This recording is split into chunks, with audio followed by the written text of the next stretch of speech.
Research project, lesson plan, teaching certificate, assignment بنوانے اور اپنی ورک شاپ اٹینڈ کروانے کے لیے ہمارے واٹس ایپ نمبر پر رابطہ کریں۔ ہم سے بنوائی گئی ریسرچ پروجیکٹ کا رزلٹ آپ کے سامنے ہے۔ ہمیں آرڈر دینے کے لیے ابھی ہمارے واٹس ایپ نمبر پر رابطہ کریں۔ 100% گارنٹی کے ساتھ ریسرچ پروجیکٹ بنائے جاتے ہیں۔ اس ویڈیو کو پورا دیکھیں اور اپنے فرینڈز کے ساتھ اور فیس بک گروپ، واٹس ایپ گروپ میں زیادہ سے زیادہ شیئر کریں۔ جو ریسرچ مینول ہے اس کے کویشچن نمبر 4 سے کویشچن نمبر 10 تک گفتگو کروں گا۔ تو ہم ان کویشچنز کو 1 بائی 1 جو ہے وہ دیکھ لیتے ہیں اور ڈسکس کر لیتے ہیں کہ ان کے اہم پوائنٹس کیا ہیں۔ کویشچن نمبر 4 میں کیا ہے؟ What are the major variables or constructs of your project, ٹھیک ہے۔ اب کویشچن نمبر 4 بیسیکلی جو آپ کا جب آپ تھیم سلیکٹ کرتے ہیں، اس کے سب تھیم سلیکٹ کرتے ہیں تو ان کے اندر جو ویریبلز ہوتے ہیں ان کو آپ نے ڈیفائن کرنا ہوتا ہے یا ڈسکرائب کرنا ہوتا ہے۔ اچھا، اس کا کیا طریقہ کار ہو سکتا ہے؟ فار ایگزامپل آپ نے ایک سب تھیم سلیکٹ کیا جس میں آپ نے سیلف ایفیکیسی کو آپ نے ڈیولپ کرنا تھا یا انویسٹیگیٹ کرنا تھا، یا آپ نے سیلف کنٹرول کو دیکھنا تھا، یا آپ نے پرابلم سالونگ سکل ان کی ڈیولپ کرنی تھی اسٹوڈنٹس کی، یا ان کے اندر کریٹیو تھنکنگ سکلز ڈیولپ کرنی تھی، تو آپ اس ویریبل کو ایکسپلین کر کے لکھیں گے۔ 2 صورتیں ہوتی ہیں، یا تو آپ کسی لٹریچر سے کسی ریفرنس کے ساتھ آپ وہ ڈیفینیشن دیتے ہیں اس ویریبل کی، یا آپ کیا کرتے ہیں جو آپ نے کنسیو کیا ہے کانسیپٹ، جو آپ اپنی ریسرچ میں اس کو استعمال کر رہے ہیں، وہ آپ اپنی کنسیپشن جو ہے وہ لکھتے ہیں، ٹھیک ہے۔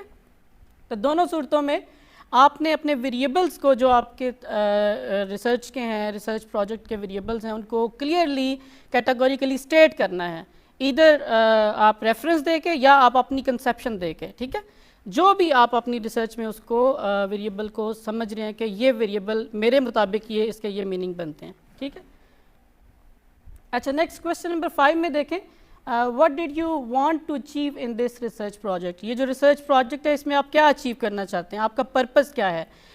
بڑا کیٹاگوریکلی آپ سٹیٹ کریں 2-3 لائنوں میں کہ آپ کا پرپس کیا ہے۔ فرض کر لیں اگر آپ کا پرپس یہ تھا کہ آپ نے کریٹیکل تھنکنگ سکلز ڈیولپ کرنی ہے اسٹوڈنٹس کے اندر، تو آپ لکھ سکتے ہیں کہ purpose of this research project was to develop critical thinking skills in students, ٹھیک ہے۔ آپ کیٹاگوریکلی اسٹیٹ کریں۔ اگر آپ آبجیکٹیو لکھنا چاہتے ہیں تو آپ 1 یا 2 آبجیکٹیو کیٹاگوریکلی لکھیں رادر دین کہ آپ 10 یا 12 آبجیکٹیوز لکھیں، ٹھیک ہے۔ تو جو بھی پرپز ہے آپ کی ریسرچ کا اس کو 2 یا 3 لائنوں میں کلیئرلی اسٹیٹ کر دیں، ٹھیک ہے۔ اچھا، کویشچن نمبر 6 دیکھیں، who are the participants in your project, ٹھیک ہے۔ جو آپ کا ریسرچ پروجیکٹ ہے اس کے پارٹیسپینٹس کون سے ہیں؟ دیکھیں، یہ چونکہ ایک ایکشن ریسرچ کی جاتی ہے اور ایکشن ریسرچ میں پاپولیشن یا سیمپل کا لکھنا ضروری نہیں ہوتا اور نہیں لکھنی آپ نے، بلکہ آپ نے کلاس کے اندر فرض کر لیں کوئی اسٹوڈنٹس ایسے ہیں جن کو لرننگ ڈسیبلٹیز ہیں یا لرننگ ڈیفیکلٹی ہے میتھمیٹکس کے اندر، تو آپ وہ اسٹوڈنٹس آئیڈینٹیفائی کر کے پرٹیکولرلی وہ آپ کے پارٹیسپینٹس ہو جائیں گے اسٹڈی کے۔ اگر آپ ان کے اندر کوئی سکلز ڈیولپ کرنا چاہتے ہیں تو وہ آپ کے پارٹیسپینٹس ہوں گے، نہ کہ آپ کا پاپولیشن اور سیمپل، ٹھیک ہے۔ تو آپ نے کوشش یہ کرنی ہے کہ پارٹیسپینٹس کی کا ڈیٹیل دینی ہے کہ کون کون سے اسٹوڈنٹس ہیں یا کتنے اسٹوڈنٹس ہیں جو آپ کی کلاس کے اندر آپ کے پروجیکٹ کے پارٹیسپینٹس ہیں، ٹھیک ہے۔ اچھا، اسی طرح دیکھیں نیکسٹ کویشچن ہے، how did you try to solve the problem?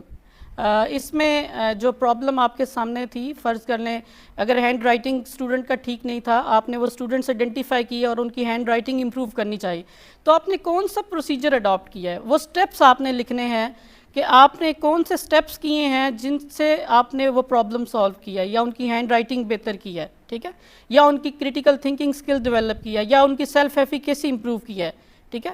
تو کچھ بھی جو آپ نے پرابلم کو سالو کیا ہے، جو سٹیپس کیے ہیں وہ آپ نے مینشن کرنے ہیں۔ مثال کے طور پر آپ کیا کر سکتے ہیں، آپ بتائیں گے کہ پروسیجرلی آپ نے پہلے وہ اسٹوڈنٹس کیسے سلیکٹ کیے جن کا وہ پرابلم تھا، جن کی کریٹیو تھنکنگ سکلز نہیں تھیں یا جن کی رائٹنگ سکلز پور تھیں اور آپ امپروو کرنا چاہتے تھے، وہ اسٹوڈنٹس آپ نے کیسے آئیڈینٹیفائی کیے، اور پھر آپ نے پروسیجر کیا اڈاپٹ کیا، آپ نے کون سی انٹرونشن ڈیولپ کی कौन कौन से स्टेप्स आपने किए, वो इंटरवेंशन जो आपने स्टूडेंट्स को दी वो किसी से टीचर से किसी से चेक करवाई, कहीं से वैलिडेट करवाई, आपने उनका कोई टेस्ट लिया, आपने इंटरवेंशन करने के बाद कोई टेस्ट लिया। तो एक procedure, not in very mechanical वे कि जिस तरह हम बड़ी बाकी रिसर्चेस में लिखते हैं, आप सिंपल वे में जो स्टेप्स आपने किए हैं उनके अंदर कुछ चीज़ें डेवलप की हैं, वो स्टेप सिंपल आप लिख देंगे, ठीक है, उनकी डिटेल लिख देंगे। अच्छा, उसके बाद फिर इंस्ट्रूमेंट की बात हम करते हैं कि what kind of instruments were used to collect the data, ठीक है। और इंस्ट्रूमेंट्स देखें हमारे पास ज़ाहिर है टेस्ट हम कोई ले सकते हैं क्लासरूम के अंदर, कोई चेक लिस्ट हो सकती है, इंटरव्यूज़ लिए जा सकते हैं एज एन इंस्ट्रूमेंट, ठीक है, और कोई रेटिंग स्केल्स हो सकते हैं, पोर्टफोलियोज़ हो सकते हैं। तो डाटा लेने के कौन से इंस्ट्रूमेंट्स आपने यूज़ किए हैं, कोई एक इंस्ट्रूमेंट यूज़ किया है या एक से ज़्यादा यूज़ किए हैं, और वो आप उनकी डिटेल लिखेंगे कि कौन कौन से इंस्ट्रूमेंट से आपने डाटा लिया है। और नेक्स्ट आपने ये भी लिखना है कि वो इंस्ट्रूमेंट आपने खुद डेवलप किए हैं या आपने किसी से बारो कर लिए हैं या अडॉप्ट कर लिए हैं। अगर आपने एज इट इज़ किसी का इंस्ट्रूमेंट अडॉप्ट किया है तो आप फिर उसको रेफ़र भी करेंगे, उसका रेफरेंस देंगे कि ये इंस्ट्रूमेंट फ़लाँ बंदे ने डेवलप किया था और मैंने अपनी स्टडी में यूज़ कर लिया। और अगर आपने खुद डेवलप किया है तो फिर आप उसका कुछ प्रोसीजर लिखेंगे, आप बताएंगे कि ये इंस्ट्रूमेंट आपने कैसे डेवलप किया, उसको उसकी वैलिडिटी कैसे इंश्योर की, आप थोड़ी सी उसकी डिटेल लिखेंगे, ठीक है। इवन आप उसके कंस्ट्रक्ट्स के सब कंस्ट्रक्ट्स लिखेंगे कि किन किन के ऊपर आपने वो इंस्ट्रूमेंट जो है ना वो मेजरमेंट कर रहा है। इंस्ट्रूमेंट की डिटेल आप दे देंगे, ठीक है। नेक्स्ट क्वेश्चन है कि what are the findings and conclusions. देखें यहाँ पे अक्सर स्टूडेंट्स जो है ना वो करते ये हैं कि उसके जो टेबल्स हैं वो ऐड करना शुरू कर देते हैं।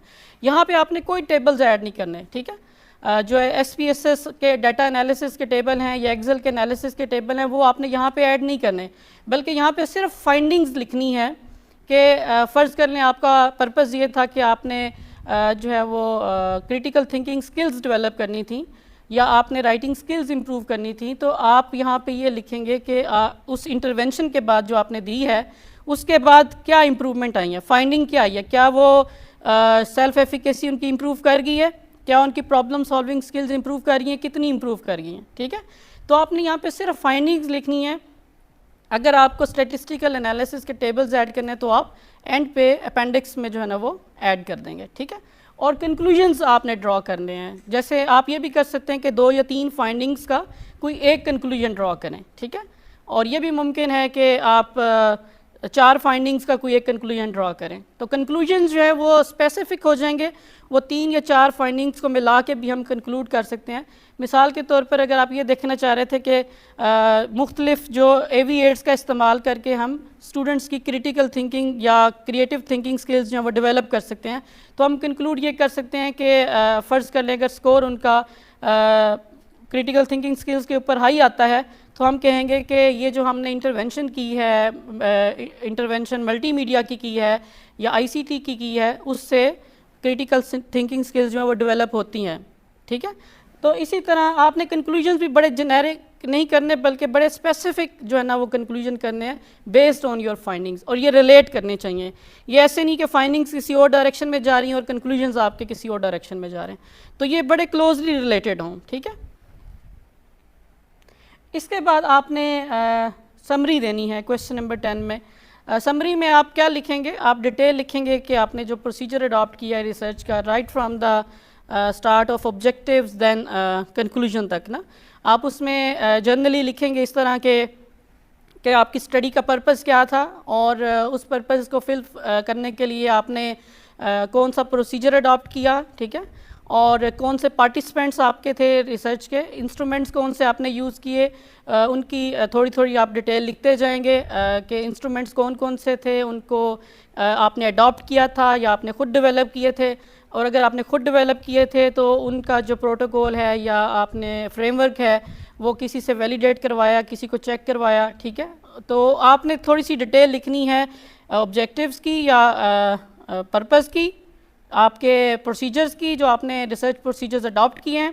फिर उसके बाद पार्टिसिपेंट्स की डिटेल लिखनी है कि कौन कौन से पार्टिसिपेंट्स थे और कितने थे, और उसके बाद आपने इंस्ट्रूमेंट्स की डिटेल दे के फिर एनालिसिस या फाइंडिंग्स जो आपने लिखी होंगी فائنڈنگز کی ڈیٹیل دینی ہے. میجر فائنڈنگز یہاں پہ لکھیں, سمری میں ساری فائنڈنگز لکھنے کی ضرورت نہیں ہے. میجر فائنڈنگ کوئی 1 یا 2 میجر فائنڈنگ لکھ دیں اور اسی طرح 1 یا 2 میجر کنکلوژن لکھ دیں, ٹھیک ہے. تو اس طرح آپ جو ہے وہ 10th کویسچن جو ہے یہ کر پائیں گے.